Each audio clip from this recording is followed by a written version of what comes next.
A warm welcome to A Nurse's Lift to Work with Tina and Kate, coaching podcast by two healthcare professionals. We are friends, we are nurses, master NLP coaches, hypnotherapists, parents and business owners. We are busy people juggling many things just like you. You are in for a treat. We will chat about informal coaching tips, coping strategies, and how to effectively change your mindset and have some fun along the way. So, hop on board with us for A Nurse's Lift to Work.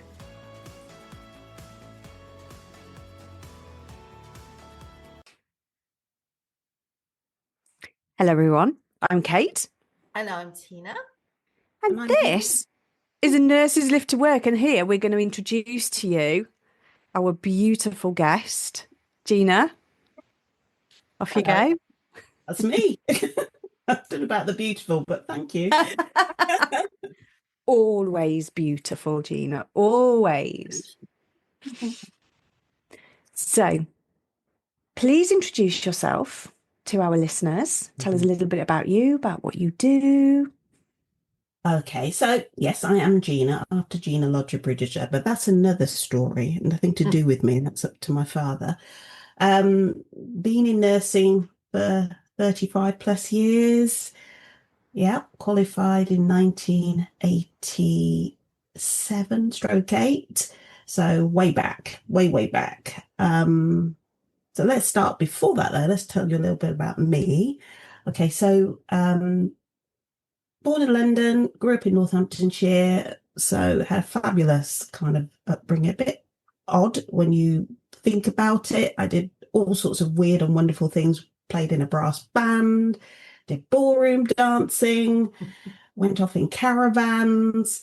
Sounds a bit kind of normal to some people, but when you're of my ethnicity, it makes a little bit of a difference. So quite used to kind of standing out, but always felt included by the people who were around me. Had a very, very good set of friends, and had a mother who was a nurse, who was a Windrush nurse, came over, did a 28-day cruise to the UK and had her 18th birthday on the boat.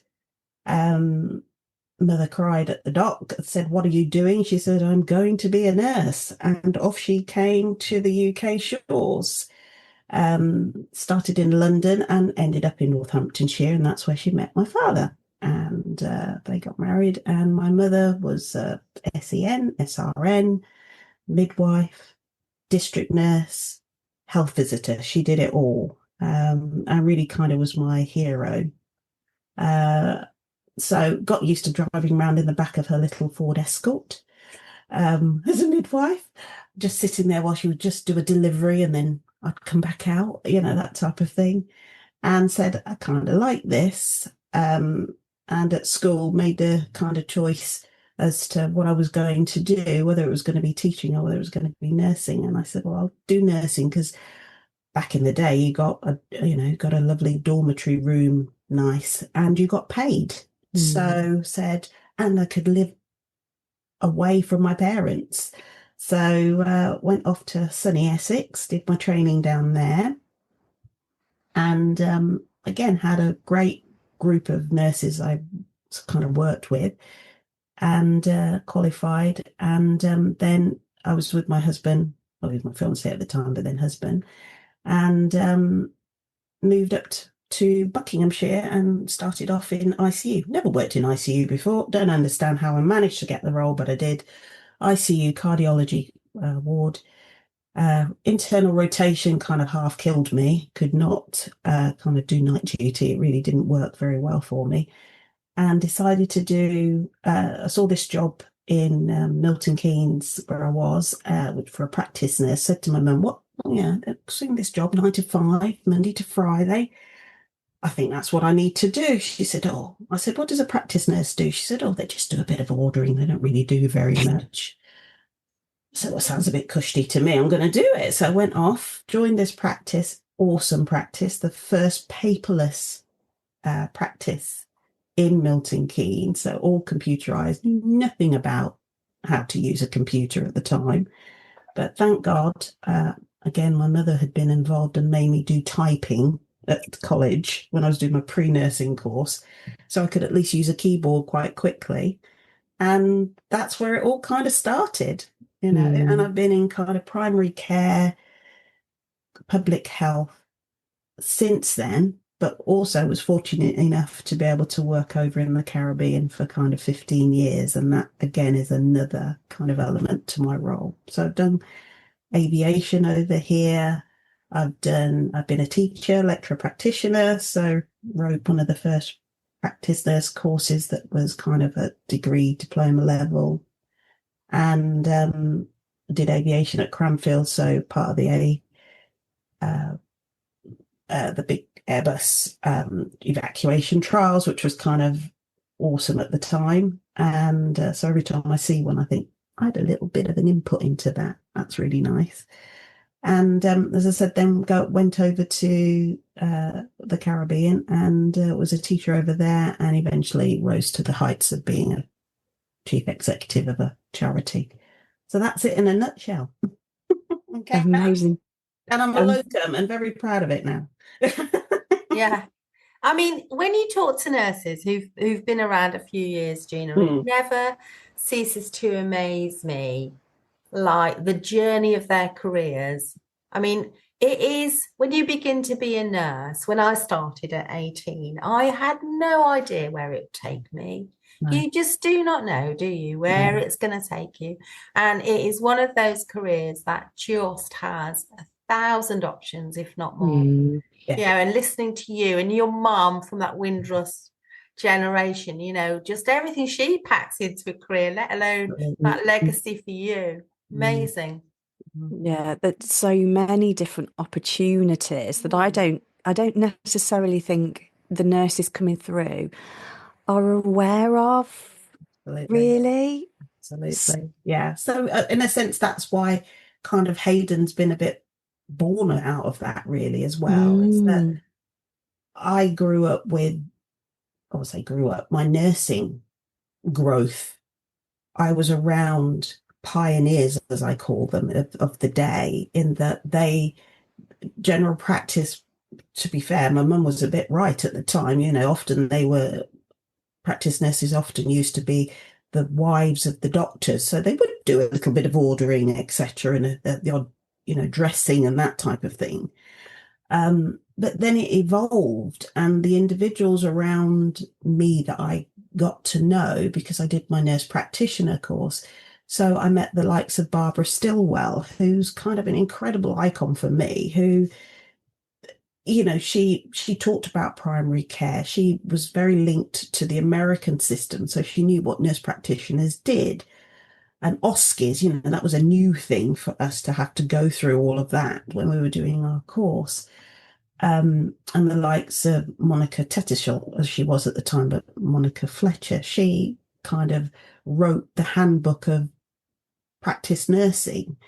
And Greta Barnes pioneered the asthma diploma and COP diploma. So these are really kind of iconic kind of people who said that practice nursing needed to be something more than it was, and could be something more than it was. And so I've always thought to myself, well, yeah, we can do more than this. So when I see sometimes what we do now, I mean, it's a bit of a tragedy that I can just step right back into what I was doing 15, 20 years ago, because it hasn't really got that.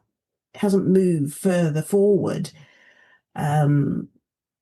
And so I suppose Hayden, the magazine that I'm trying to kind of put out there, is really kind of an aid memoir to people to showcase the value of nursing, but also the fact that we have some amazing nurses who work really, really hard, do really good stuff at work, but also do awesome stuff outside of work as well. Yeah. I mean, and in a moment, we'll explain how you came to launch Hayden and a bit more about it, Gina. But just staying with practice nursing for a while, here in Devon, I'm going to have to find her name and pop it in the show notes, but there's a lady who's retired now who became one of the early practice nurses who became a full partner in the practice. So on the door where it says Dr. Jones, Dr. Smith, it was doctor, because she had a PhD doctorate and her name. And she was quite a leading light in that way. And I think quite a lot of people, it was quite interesting to note the reaction. Quite a lot of people were like, go nursing. And another bunch of people were like, well, that's a little bit, over the top. Yeah, keeping your lane. Yes, yes, exactly. Keeping your lane. And it's quite interesting that some of that feedback came from nurses. So nurses sometimes limit the ability of other nurses in believing that, they're showing off or doing too much if they want to encroach or move into the territory of what was maybe mainly medicine in the past. So that's always really interesting, isn't it? I'll have to look her name up. Yes. I mean, as I said, when I was the second course of the nurse practitioner course at the Royal College of Nursing. It started kind of there, then it moved over to kind of the South Bank University, and then of course it moved onwards. I mean, we were 30 years behind the US. Well, we had amazing conferences where we had individuals from the US who would come over, and of course they were like, why are you not doing this? These are nurses who were completely independent to doctors and actually had their own practices, and they were delivering the care. And Barbara would say, well, no, we're not at that point yet. We're still in primary healthcare, but that's kind of the crux of things. And it's so interesting to see that showcase now that, the current thought process is that we need to have these wellbeing hubs. Well, she was saying that back in 1988. But she was really of the opinion that nurses could give the care that was needed, could give the extended care. I mean, we did pharmacology and all of that type of thing, but we couldn't prescribe. We weren't allowed to prescribe because there was no such thing as the prescribing module now that we have now. And we were a kind of a group that was seen to be filling the role of doctors or junior doctors, because there weren't enough of them about in primary care. Nothing's really changed there, but it was a case of we could do that, why can't, and it's interesting that I'm still of the mentality, our guidance was you refer onwards. You're not in the medical model, you are in the nursing model, and you refer onwards. So if we were taught to know what was normal, quotation marks normal, the general norm. And if you saw something that wasn't, then you refer onwards. So I still have that kind of mentality in my mind now that if I see something that's not normal, I'm not kind of trying to medicalize it and make the diagnosis and all of that. I'll do some of the other little bits that go with it, but then I will refer that onwards to and I feel quite comfortable doing that. But I don't know if the doctors of today recognize that that's what actually I'm doing. I'm not trying to give them work to do. I'm just saying, look, I've seen this. I think it's important that you should be aware of this, as opposed to being like perhaps some of the A&Ps today, they would just diagnose it and off they go and they're on their own kind of trajectory. So it's a very different world out there. Yeah. It's interesting, isn't it? Because over the many years, I've always talked about I'm a nurse and I can diagnose and treat within my nursing parameters. Absolutely, yeah. So I prescribe nursing care. Yes. and I use all that terminology that you find in the medical world, diagnosing, treating, prescribing, in my nursing world. And sometimes the two are very close together, if not crossing over slightly. And that's why it's a wonderful partnership. So if you're listening in and you are a medic or love a medic or live with a medic, it's not intended to be combative or to be difficult around that. It's just that those two professions have often tussled for space, I think, over the years. So it's nice to see it developing in a partnership way. What do you think, Kate? Yeah, it's because obviously I still work clinically, and I do enjoy it, and the relationship I've noticed a change over the last few years in the doctor nurse relationship. It is less, it does for me anyway, whether that's my age or experience, it feels less of a us and them, and more of a, of a collaboration.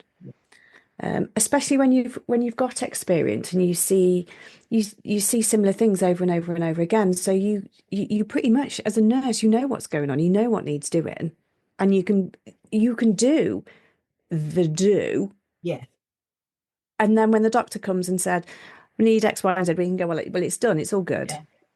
Yeah.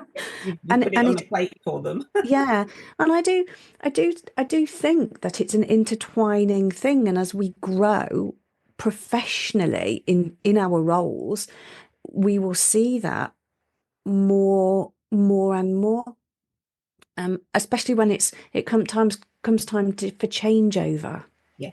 Which is always a challenging time for both parties, for the new doctors coming in and for the nurses whose role hasn't changed, but the people that they're working with has. Yeah. That was really diplomatic, wasn't it? You were very good. Yeah. Yeah, I think kind of the perspective that I have now is that I just wish that nurses valued themselves, they are, and recognise their worth. I think that for me is the absolute crux of the matter. I feel when I say nurses, then you start getting to this kind of element as to what is a nurse and the sort of finer aspects of nursing and that type of thing. I think at the end of the day, if you are a nurse, you are a nurse, and you need to know what nursing is about before you can kind of even comment on any other aspect of it. Just value who you are and what you do for your patients. Support other people, because at the end of the day, remember my mum said she started off as an SEN back in the day. But she knew she wanted to be an SRN at the end of the day. She moved onwards and upwards, but she was supported in her SEN role. So, at the end of the day, a great tidal wave from AI might come along and wash us all out. So it's a case of recognizing who you are and the value of what you can give to yourself, but also to your fellow colleagues. I really kind of, perhaps I'm just getting old and nostalgic now, but I really feel that's so important. Yeah, you're not old and nostalgic. There is a whole thing at the moment about, especially with nurses, about that element of self-sacrifice. This is not a job. Like historically, it was almost expected that you would have this whole self-sacrifice thing, putting your patients first and not looking after yourself. That's changing. There is a notable change in the air about how we as nurses look after ourselves. And with that, Gina, as you were saying, giving ourselves value and knowing what we are worth as practitioners in our own right. That old saying, you cannot pour from an empty cup, is so relevant, isn't it, in this? Yeah. I think that's a lovely bridge to build into a conversation about Hayden. And we will put links to all of this in our show notes, Gina, so people can find you and find the magazine. But talk about what Hayden is and what inspired you to create it. Well, I suppose, it definitely was COVID, the COVID era, as I call it. As a locum independent nurse, whatever you want to call me, I'm employed by myself, self-employed. And interestingly enough, that was because I couldn't get a job when I kind of came back from the Caribbean. It was like I tried a functionality nurse, didn't like that, but could not find another role elsewhere. And I thought, oh, I've got all this experience. What's happened that I'm not able to be employable in that respect? So I said, well, you know what? The best person to employ me is me. So decided to become a locum nurse in 2018 and never looked back, really. It's been great. I had a day when I've not been able to work when I want to work and do my holidays when I want to go on. But then obviously COVID came and hit, and I thought, well, I'm really out there on my own. And with COVID came some of the best parts of general practice, because I was still in primary care general practice all the way through. Did a bit of A&E work as well, because I felt it was important to support my colleagues there. So took some shifts triaging to see that element and that side of things. But as a locum, you kind of flit in to a team, and you work with a team, and then you fly back out again. And I found that it hit me when I was on the motorway, on the M1 driving to Leeds, and there was not a person or other vehicle on the road at all. It was just me driving. Can you imagine that on the motorway? And I thought to myself,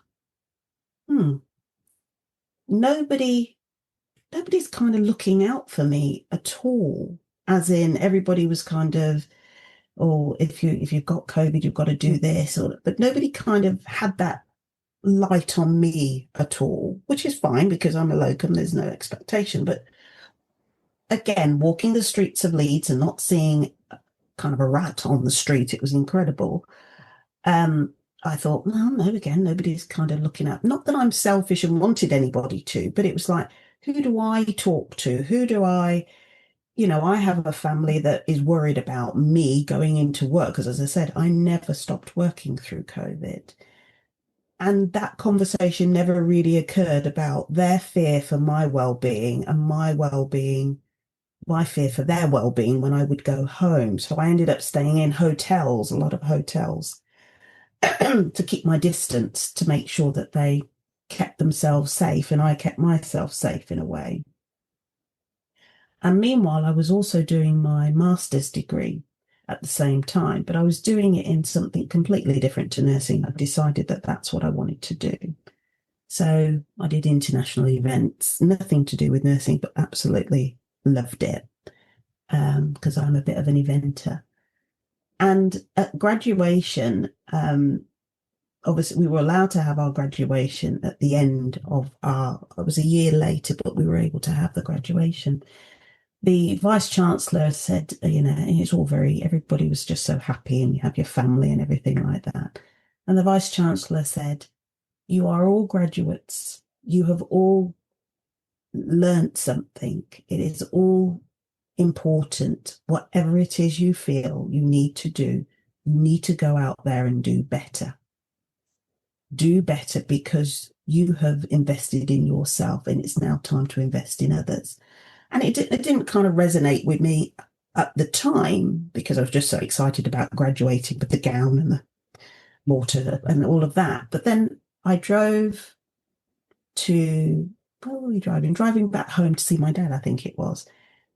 And I realised that nobody again had actually checked out to see how I was feeling, how I felt. I hadn't checked in with anybody to kind of say, I think I'm not sure if I'm supposed to be feeling how I'm feeling.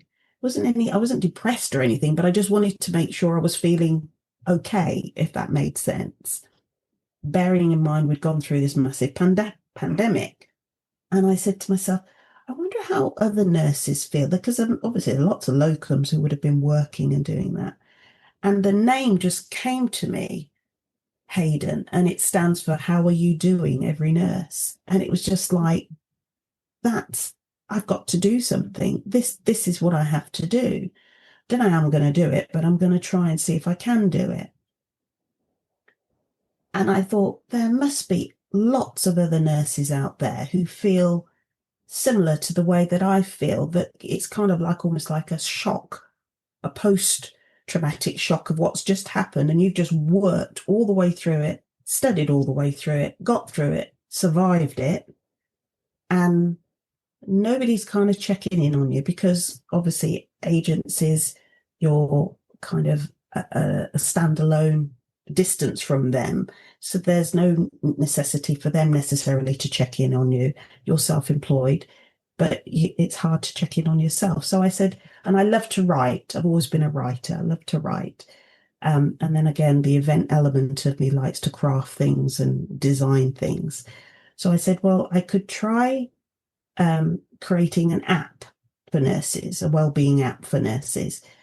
So did a prototype, got that ready, but then realised how much it was going to cost to actually get it to market. And it was kind of like, no, I don't have this kind of money to put it to market, and I couldn't work out with any investors who could invest in it. Then I thought social media. Then I realised that social media in itself is kind of a depressive element, can be a depressive element when I looked at what was happening. But it did make me realise that there was kind of a need based on what I saw. And I thought, well, the next best thing is, why don't we just kind of do a magazine? I can do a magazine. And I drafted a magazine. And then, of course, you met Tech earlier on.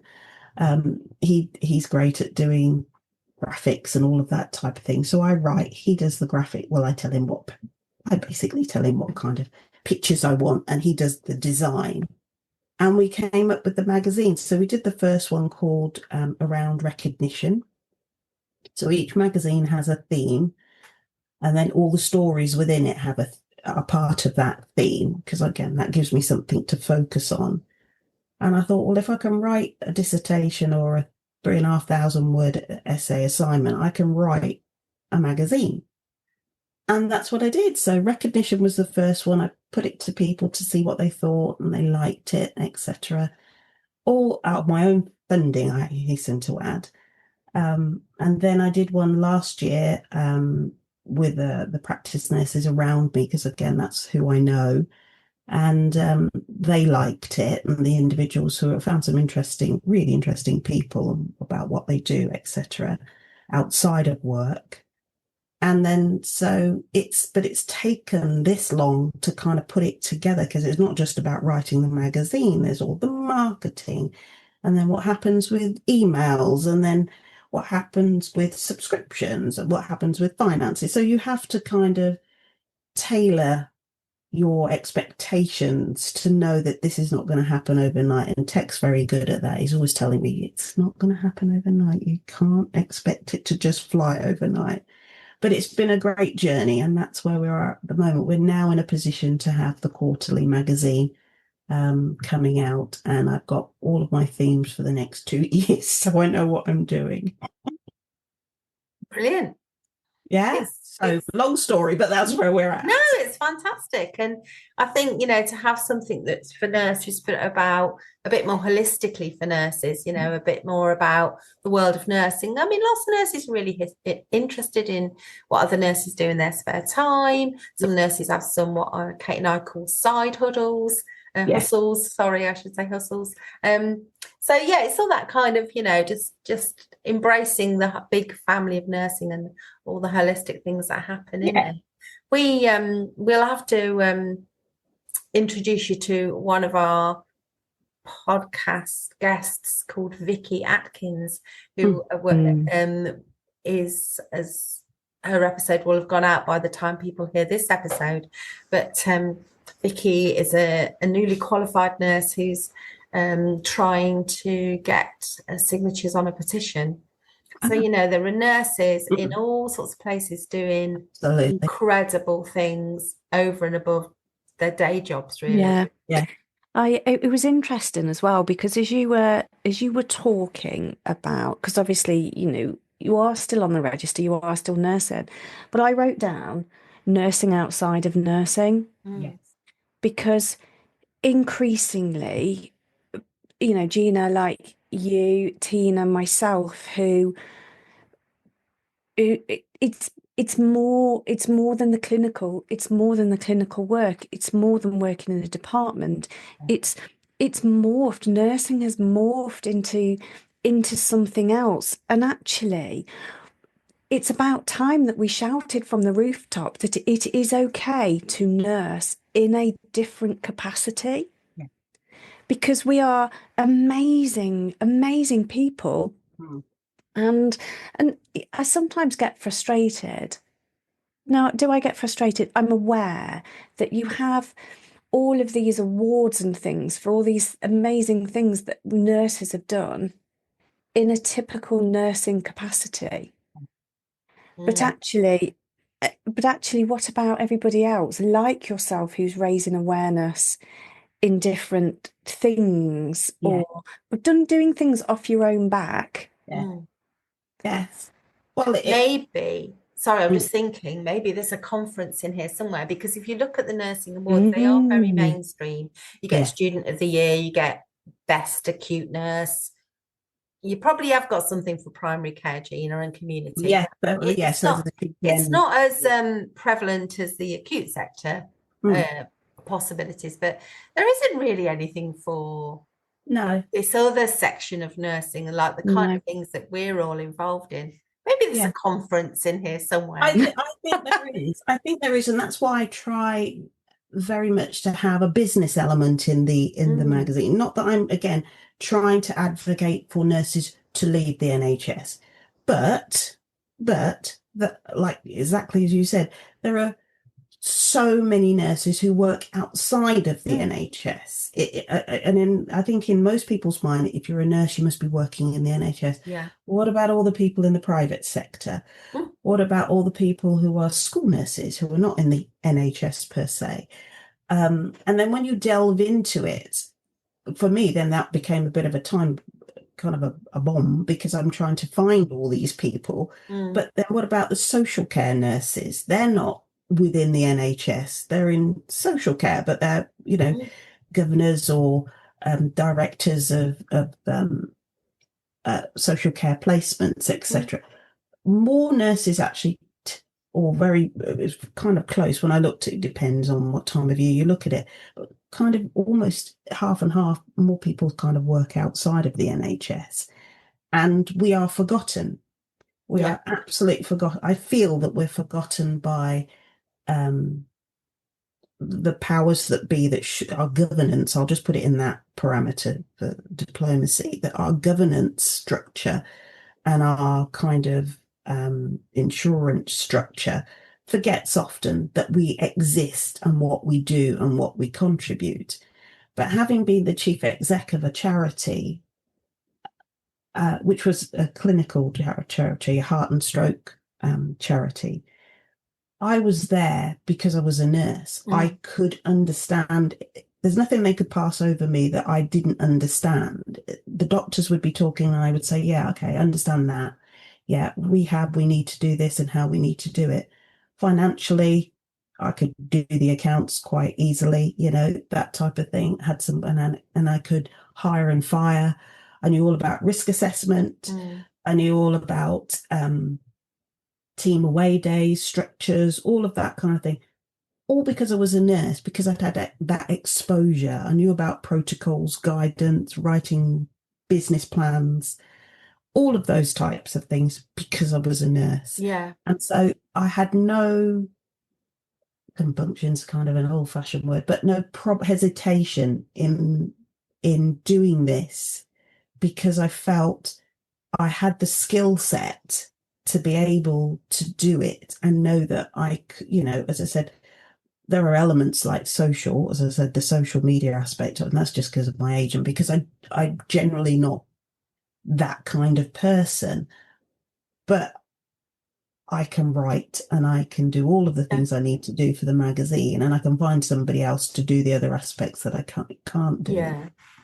But there are so many nurses who work outside of the NHS. That's right. That's right. And it's the recognition of that big, broad family of nursing, isn't it? Yes. Yeah. So we're just going to ask you a few personal things now, Gina. Oh, Lord. Okay. So brace yourself, as the saying goes. I'm bracing. Brace, assume the brace position. Now, how do you throughout your career, what have you drawn on to sort of keep yourself in a good mental place, when you've had a difficult day at work? What kind of works for you that makes it a good life-work balance? Two things. the shower, having a gorgeous shower, and music. I love music. So I will put the headphones on and dance. I will have it on in the background. I'll have it in the car on the way back from a shift. And I'll change it up and make it kind of set the mood for me. Music's so powerful, isn't it? It is. Kate's been known to sing on her way back from a shift quite loudly. Sometimes. I was going to say sometimes very loudly, with joy and enthusiasm. Yes, absolutely. Yeah, I've got my radio stations on, and it's kind of embarrassing at times. But yes. Yeah. I do also have the chill ones as well, so that they keep me quiet. But yeah, music definitely. Yeah, definitely helps. And we're coming to the close of our chat, really. But just before we do, Kate, is there anything extra you want? Yeah, I just want to ask Gina. I mean, obviously, you have a wealth and variety of experience, which is incredible. What advice would you give to our newly qualified nurses who were just setting out in their career? Wow. I would say hone your skills. Really understand what makes you tick personally, what you enjoy and what you don't. It's okay to say, I do not like doing X, whatever it is, both in personal life and in work life. And then any opportunity that arises, take it. Amazing. Perfect advice. Perfect. And I'm going to feel guilty if I don't say that I've remembered the name of the nurse in Devon. She's called Jilly Champion, and I will put a link in. She was one of the very first nurses to become a partner in her practice. Brilliant. Many years ago. She did amazing. Leading the way. So yes, there we are. My guilt is over now. I've remembered what she's called. And we're going to put, as I say, some links to Hayden Lifestyle Magazine in the show notes. Some links. People will be able to find you as well, Gina, through there, will they? They will do, yes. They just have to, the emails are all on there as well. So that's perfect. Perfect. So it's been a joy talking to you, Gina. Absolutely wonderful. Thank you for joining us on the podcast. You have been listening to A Nurse's Lift to Work. You know, we always cock the end up. We look at each other and go, are you doing it? Are you doing it? Should we start again, Tina? I thought we did it in tandem then. I thought it was almost seamless then. I think we should. We can replay. You see, this, all our listeners, this is because life is not perfect. And it's okay to make mistakes, and it's okay to go again. So you have been listening to A Nurse's Lift to Work with Kate. Right, the second rule, laugh. Laughter is so important. We are hot on this. Honestly, we are proper professionals. Come on. I tell you what, Gina, you've listened to our episode. You close it for us. Okay. You have been listening to A Nurse's Lift to Work with Tina, Kate, and guest Gina. You're hired, Gina. You're hired. See you all next time, listeners.